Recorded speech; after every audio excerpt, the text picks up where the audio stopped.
Okay, as you heard there, Eubank Jr managed to knock out Smith in the 10th round in Manchester as well, put him down on the canvas twice during the fight. Now, when Eubank Jr was approached in the ring by talkSPORT Fight Night host Gareth A. Davies, this was his reaction. Chris, what an amazing performance tonight. Thank you for talking to us for talkSPORT. I know How did you get into this ring?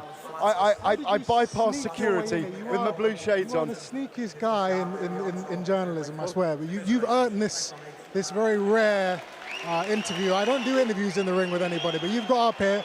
If you don't ask, you don't get. So let's do it. What do you want to know? How amazing did that feel tonight to right the wrongs? Listen, I know I always had that in me. It was my back was against the wall. I had no other option but to go out there and put it all on the line. Delighted to say that, according to Chris Eubank Jr, the sneakiest guy in journalism is joining us this morning. But I've got it written here, Andy. He's joining us live from his boat. Gareth A. Davies, how are you and where are you? Well, I'm sneaking up the Suffolk coast right now as the sneakiest person in journalism. I think that was a weird kind of backhanded compliment. At least I'm getting the accolades.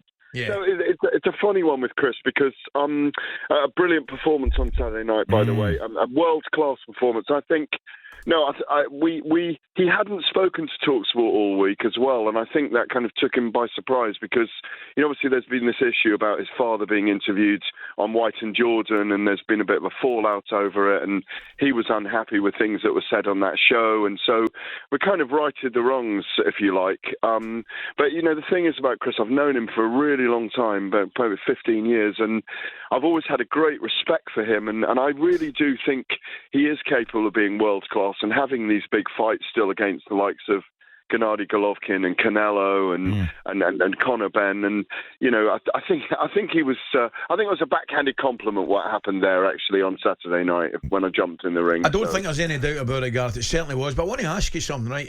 And you've been full of compliments there for Eubank Jr, and so you should be, because it was a tremendous performance. But I'll tell you what, Gareth, I'm listening to a lot of the experts beforehand. It probably came as a little bit of a shock to many people, but certainly not Chris. No, really didn't. Listen, I picked wrongly in both Smith and Eubank fights. I thought Eubank would do that, maybe not in the kind of dominating manner he did it on Saturday night, but I thought that was what he would do in the first fight.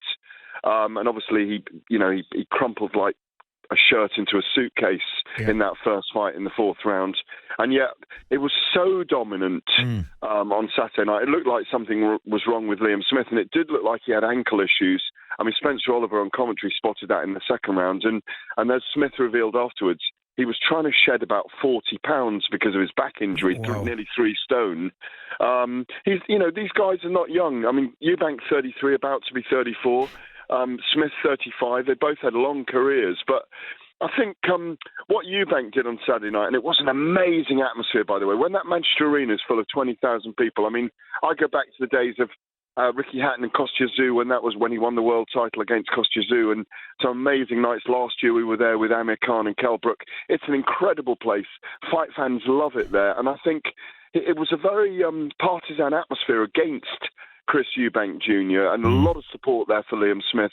And I think he won everyone over on Saturday night. Yeah. And you could feel the relief in him, because I think, we'd never seen him knocked out like he was in January. I think he really had to fight demons in this, and we had Big Bo Mac, but Brian McIntyre just in front of the commentary position, who's a very large man, climbing down from the ring apron, nearly falling on us on the commentary table a couple of times, who was brilliant for Eubank. It was a brilliant night, and it was a great return and revenge for him. Yeah, Gareth, I was listening to it in the car, and it was brilliant, and you and the guys, it was genuinely really exciting, and I could tell that I think you were all slightly surprised at just how dominant Chris Eubank Jr. was. So what is next for him now? Where does he go from here? Who is it? Conor Benn? Is that the one that all eyes are going to be on? Yeah, I think it's a very, very big fight. Conor Benn was there as well, and his first reaction on social media, as the guys do now put their reaction out, is, "I'd fight you at 160 pounds at middleweight, of course, and I'd beat you in 4 rounds." That fight is a very, very big fight, but Conor Benn is still in the process of UKAD and Boxing Board of Control appealing his decision that he got from the tribunal over jurisdiction. So I think that is a big fight. I don't think it's there yet, but I think for Chris Eubank Jr., I think he wants a Golovkin fight. He's pushing for someone like Gennady. He's always wanted to fight Gennady Golovkin. He's wanted that name on his record. And I teased yesterday in pieces I was writing that if Saul Canelo Alvarez is watching that fight and wants to fight in the UK, Chris Eubank Jr. is a brilliant name for him to come over here and fight. I mean, he's just put himself in the mix. Kell Brook is there. He said he'd fight Kell Brook later in the year, but I don't think that's a good fight for Kell Brook at this stage. I think he's way past his best. Kell was there on Saturday night as well. The divergent paths are multiple now for Eubank. He is back in world class. It's as simple as that. Gareth, just a quick one, mate. In terms of what's next for Liam Smith, can all he hope for is that Eubank gives him a decider?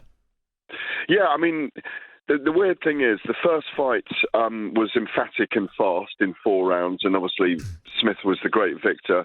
It was such a one-sided beatdown last night. You wonder whether Smith might want to do it again, but I think as the dust settles and he as he's revealed, he had a very bad weight cut or put on too much weight. You wonder whether it's just down to whether he wants it, really. I'm not sure at this moment that we want a trilogy, but sometimes these things have a point of emerging once someone's recovered, and as I say, as the dust settles. So there is the possibility of a trilogy there. Gareth, just one final piece of advice for you, mate. Take a left, get the foot down, and get yourself up the west of Scotland, mate. Oh, you'll love it. You'll love it. I will. It'll take me about a week, and I'll take about 3 weeks to get there on this boat. That's the problem. Thanks for your time, mate. Have a great sail. Enjoy yourself. Cheers.